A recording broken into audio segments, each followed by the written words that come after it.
যা কথা বলে সবাই এখনই বলে না, কারণ খাতা দেওয়ার কেউ একটা আজও করতে পারবে না। এই আমি খাতাটা শুরু করলাম, যদি কেউ একটা কোনো কথা বলে তাহলে কিন্তু আমি তাকে সোজা ক্লাস থেকে বের করে দেবো।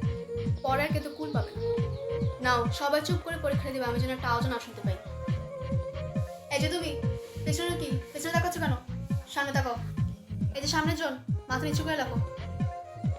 এই যে দ্বিতীয় বেঞ্চ, ওর খাতা দিয়ে দেখাচ্ছ কেন? হ্যাঁ পারা কিছু? অবশ্যই সারা বছর না পড়লে তো কিছুই পারবে না। তুমি যদি আর একবার খাতার দিকে তাকিয়েছো, তোমার খাতা কিন্তু আমি নিয়ে যাবো না। তুমি কথা বলেছো, এবার চুপচাপ পুরোপুরি দায়ী থাকো। হ্যাঁ তো সময়গুলো সময় যাবে, তাতে আমাদেরকে লাভ নেই। তোমাকে আমি অনেকবার অন করেছিলাম কথা বলতে না, এবার দায়ী থাকো। এবার বুঝে ঠেলা কেমন লাগে। সময় কিন্তু খুব কম, তাই সবাই কথা বলে তাড়াতাড়ি লেখো। এই ফিস করে কি কথা বলছো? হ্যাঁ চুপচাপ লেখো। কি আর কথা বলবে? আর যেন কথা না বলতে দেখি আমি। ধরো লিখো।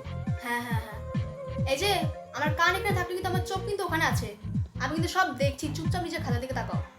সবাই তাড়াতাড়ি লাগে শেষ করে, আর কিন্তু মাত্র 10 মিনিট সময় আছে। এই কথা বলছো কেন? হ্যাঁ এই খাতা তো সবে শেষ। লেখনি মানে কি 3 ঘন্টা কি করছে? হ্যাঁ খাতা দাও দাও, নাহলে কিন্তু ছিঁড়ে ফেলবো আমি। যাও।